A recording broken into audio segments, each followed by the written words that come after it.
has a new obsession with this rock. Every time we go outside, I bring it with me and she just follows me around. She's in love with it. I got your rock. You wanna go play with it outside? And obviously I don't let her like chew on it and ruin her teeth, but I do let her chase it around just because she loves it so much. Okay, we can go outside, okay? What the heck are you doing? And Stella used to be allowed in the backyard without a leash because we have a fenced yard and she wouldn't leave the yard until she escaped one day, so now I leash her when we're in the backyard. Oh God. As someone who makes videos on the internet with my miniature dachshund, obviously I get a lot of questions, you know, on Instagram and comments all about the breed. And sometimes people even message me and tell me that they got a dachshund just because of the videos they saw of me and Stella, which is honestly such an amazing feeling. I love hearing that from people. I love the breed, obviously. I think that it's the best breed for me and fits into my life really well. I love my dog, but I don't think that miniature dachshunds are for everyone. And so far, every time someone's messaged me and told me they got a miniature dachshund because of my videos, they've said that it was such an amazing decision. They're so happy they did it. It's changed their lives. They love it so much. It's all been positive things.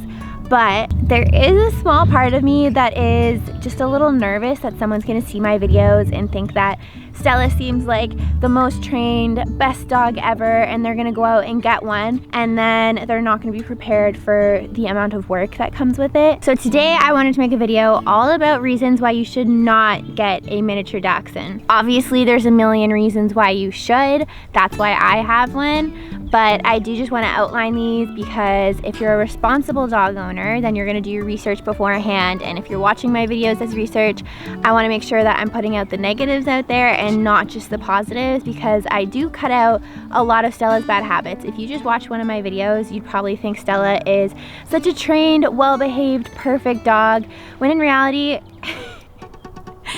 she's like this a lot of the time. Trouble. She barks, she has accidents, she chews things she's not supposed to, she gets into trouble. I just don't always highlight that on my Instagram and YouTube and other social media because, well, the same reason people filter anything out of their social media.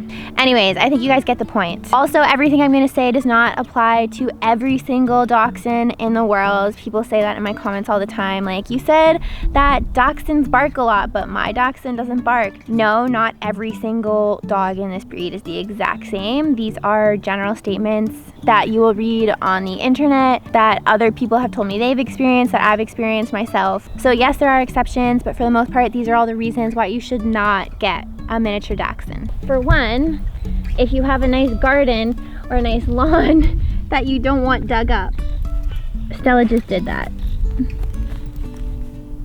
Oh my gosh, I think her rock fell into this hole. Stella! Okay, wait. Did you lose your rock? Oh, Stella. She was playing with her rock and I guess there's this hole in the ground. Stella. And she dropped it in the hole. What kind of animal does that? Well, I guess number one would be if you don't want your lawn or your garden ripped up. Stella loves to dig. Dachshunds love to dig. And she's on an absolute mission right now to get her rock out of this hole. Is that fun? Okay, but for real, number one would be if you live somewhere where barking isn't tolerated. So if you have a landlord or you live in a condo where the pets have to be quiet, then they might not be for you because they are a very vocal breed. When someone comes to the door, they bark. If they see something out the window, they bark. On walks, Stella, every time she sees a dog, barks. We've worked really hard, done a lot of training. It's really hard to train out of her. She has gotten better, but it is just in their blood to bark and alert when they see something they think is concerning. So if you live somewhere or you're just the type of person who does not like loud, barky, yappy dogs, this breed is not for you. Stella is making some serious progress on this hole. Please don't eat it.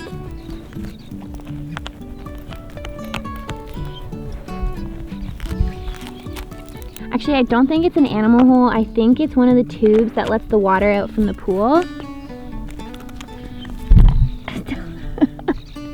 And she's trying to pull the tube out of the ground. Okay, I'm gonna take her away from this just because I think she's eating too much dirt. She's so mad. She's just waiting for me to walk closer to that hole so she can go back to digging. Number 2, if you have carpets that are really nice, really expensive, or floors that you really care about, this might not be the breed for you. They are extremely difficult to house train. She is starting a new hole. Most breeds of dogs, within a few weeks of having them home, you can get them trained to go outside. They don't really have a lot of accidents. Dachshunds are a little bit different. They're very stubborn, and if you do a little bit of Googling, you'll find out that they are one of the worst breeds to house train. Like I said, there are exceptions. I know there are people who did it within a month or so of having their dog, but I just know that I really struggled with it, and a lot of other doxie owners that I've talked to have told me that they've struggled with it too. Within a couple of months, Stella was a lot better, and I think she understood where she was supposed to go to the bathroom, but she just was so stubborn. She didn't want to. So she was getting most of her business done outside, but every once in a while she'd have an accident in the house until about a year old. I'd say it was around a year when she was fully house trained. So if you want a doxie, just be prepared to be tenacious and consistent and really hardworking when it comes to house training. Speaking of barking,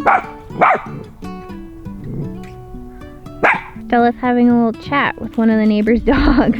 Another reason you should not get a doxie is if you haven't researched IVDD. I've talked about this in a couple other videos. It's basically a disc disease, a spine disease that dogs get, but this breed is especially prone to them because of their long backs. It can be deadly, it can be heartbreaking, it's super expensive to fix to get a surgery. So if you haven't done your research on the disease, you haven't modified your house with ramps, baby gates, whatever you have to do to prevent this disease from happening with your doxie, then you shouldn't get one. Back to your hole, huh? Oh my gosh. This is just an example of how destructive and determined this breed can be. Stella, a new rock. You want it? Okay, let's go play with this instead of the dirt. Yeah, how about you play with this, okay? Ready? Reason number 4, I think we're at. Stella's got dirt in her teeth. If you don't have the time or energy to put into training and taking care of a doxie, you should not get one. As you can see just from Stella playing in the backyard right now, she is almost 2 years old and still needs a lot of supervision. She digs, she eats, she barks, she tunnels. Obviously this doesn't apply to every single doxie. I know there are ones that are calm, but I just happened to get a super high energy one, which is fine. I love it because she goes on super long walks with me, which I love. But if I didn't have the time to take care of her and properly walk her and get out her energy, I'd be in big trouble. Oh my gosh, Stella, pick a spot. Also, because of the health risks, like I said, there's IVDD and just general dog health care. You need to be able to have the time, the energy, the emotional toll to take care of a dog. If you're not in that headspace, you shouldn't be getting a doxie or any dog at all. But these dogs especially, they can't get overweight because that contributes to IVDD. They can't be jumping on and off furniture because that contributes to IVDD. They need to eat a healthy diet because that contributes to IVDD. They're a little bit high maintenance when it comes to that kind of stuff, so you need to be able to properly supervise these dogs and take care of them. Otherwise, you shouldn't be getting one. Do not get a doxie if you are not a patient person. This kind of piggybacks off my last point, but they are a very stubborn breed when it comes to house training, barking, all these things that I've mentioned. They are very stubborn. They are determined. They know what they want.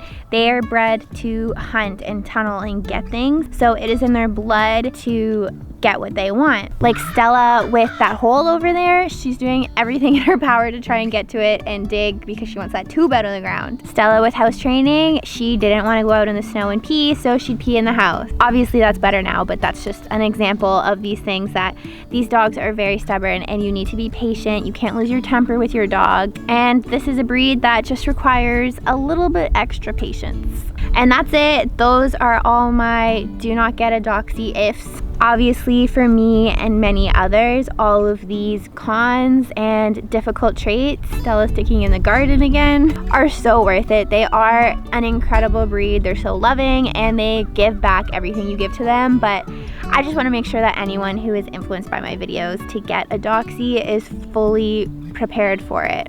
And with any breed ever, it's just really important to research the breed you're getting and know what you're getting into, know the health risks, know the behaviors, and to just help make you the best dog owner possible. So yeah, if this video helped you, make sure you give it a thumbs up down below and hit subscribe, and I'll see you guys next time.